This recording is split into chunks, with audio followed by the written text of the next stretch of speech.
One of the most common New Year's resolutions, and no doubt one of the hardest to accomplish, is to quit smoking, drinking, and other vices.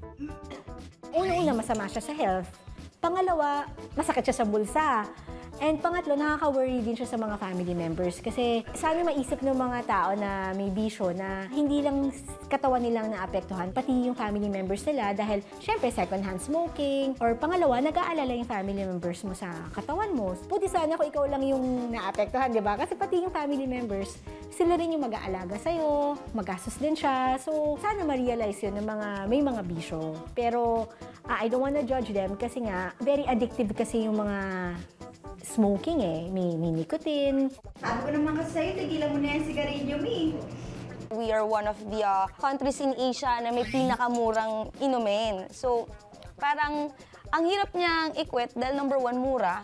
Number two, parang everyone is drinking eh. Ang dali sabihin na, i-quit ko na. Pero once you go, uy, tara, coffee tayo. Pero yung coffee mamaya, umiinom na kayo. So, parang ang hirap talaga niyang iwasan. Salamat, tapos ito, kape na ulit.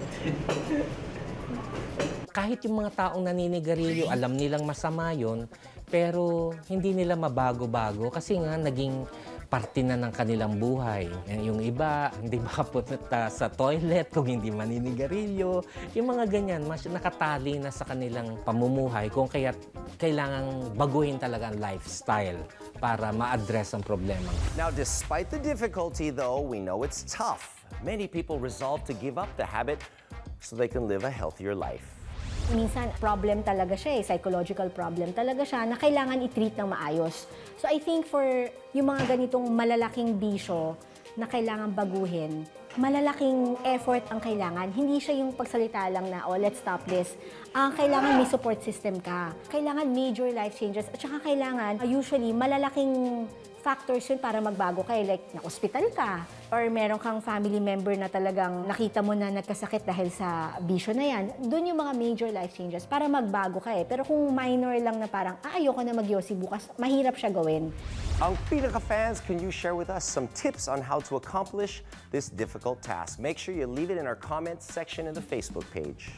I think a good tip is that slowly mo na lang siyang i-stop. Huwag mo siyang i-cold turkey kasi mahirap talaga siya cold turkey. So, instead of 1 pack a day, half pack a day na lang. Until maging sticks na lang, until 1 stick na lang, until ma-feel mo na, nababawasan na pala. Pag you feel na parang you wanna go and drink, siguro do something na madidistract ka. For example, pursue yung other New Year's resolution mo. Like, instead of drinking, pursue yung advocacy mo.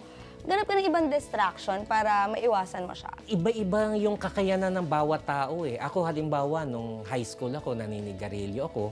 Pagdating ko ng college, basta sabi ko lang, ayoko na manigarilyo kasi hindi yan healthy.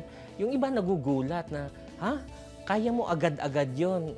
Siguro ako nakayanan ko, pero yung iba, siguro gradual. Kung dati ay nakakaisang pakete ka, o so bawasan mo, yun, unti-unti na kailangan.